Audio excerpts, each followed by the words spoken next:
This year's crisis is child labor, economy versus ethics, how to eliminate child labor to create a more sustainable future. To start off, we want to define child labor as the use of children in industry or business, especially when illegal or considered inhumane. We are focusing on the idea of third world child labor and the ethical dilemmas pertaining it. As the world has become more competitive and globalized, we have seen an emergence of child labor in the form of sweatshops and textile factories. These work environments entail horrible conditions, long hours, low wages, an overall waste of human potential, and a continuance of the cycle of poverty. This is Maria. She has to travel 2 hours every day to get to her factory in order to dye denim. This denim then goes to the store in which you buy. And by the way, the manufacturing process of dyeing denim is extremely hazardous. Did you know that there are more than 152 million child workers in the world? That is more than the population of Portugal, Germany, and Italy combined. Just so you understand the gravity of the situation, 73 million of those children are working in hazardous conditions, like Maria. Former child laborers are much more likely to have only primary education or less, and children who work before the age of 15 are more likely to have a low-paying job. Making these connections, it's easy to see how child labor is a critical part in the cycle of poverty. It may be hard to hear, but we are the consumers of child labor. Remember that coffee you drank this morning? Maybe. Well, what about those sneakers you're wearing right now?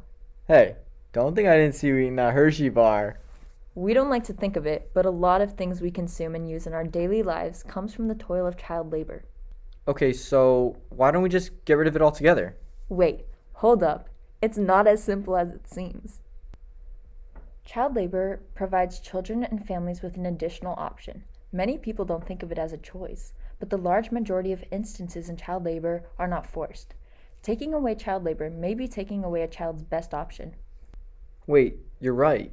Making 60 cents an hour with horrible conditions and long hours may sound horrible, but to many kids, it's better than working 30 cents an hour as a subsistence farmer, having barely enough food to survive. And also, child labor has provided the incentives to allow third world countries to enter global markets and better their economy and livelihood over time.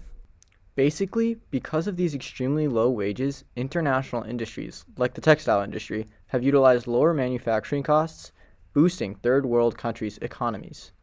Taking away the incentives of low wages, which comes with child labor, would eliminate tons of jobs. Considering this, instantly eliminating child labor would not lead to a sustainable future and would lead to a continuance in the cycle of poverty. Well then, what the heck are we going to do for this project? Wait, it's okay. First, we have to address the reasons why it's happening. Instead of going to school and bettering their future job opportunities, children are forced by unfortunate circumstances to go into child labor and neglect vital education.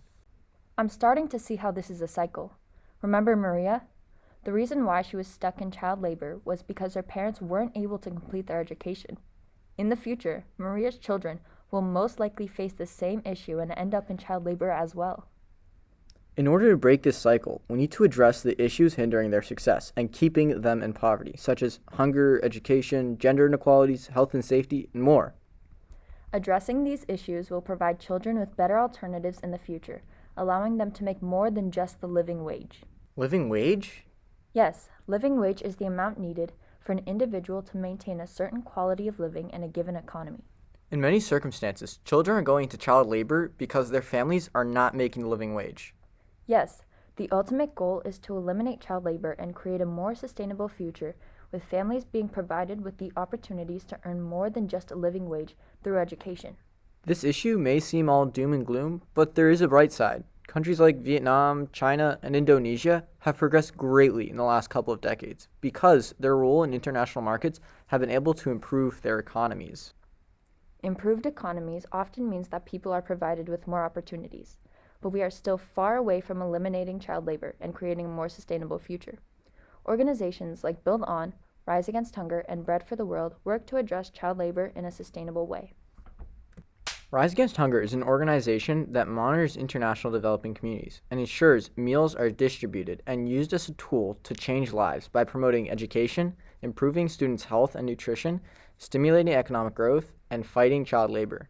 In normal circumstances, You can volunteer and help at a local food packaging event by them or host one in your own community. Build On focuses on ending the cycle of poverty by actually going to third world countries and building schools with the help of many student volunteers. While traveling to another country may seem unrealistic to you, Build On has other opportunities for you to help out. Bread for the World is an organization that hopes to end hunger by using your voice in your country. Through writing letters to Congress and voting, Bread for the World plans to address hunger through a higher power. Donating is a wonderful tool to help address the issue, but there are many different ways you can help. Eliminating child labor is addressing the symptom and not the cause. And if we want to create a more sustainable future, we have to focus on addressing these causes. This pandemic has many of us feeling like a piece of our childhood has been stripped from us. But in reality, there's an international crisis that is much bigger and that has been going on for way too long. But the first step to addressing any crisis is to bring attention to the issue and spread awareness. So this year, we ask you to take initiative and remind people and your government about the injustices happening around the world. Promote and donate to these organizations, So that we, as a global community, can better ourselves and each other.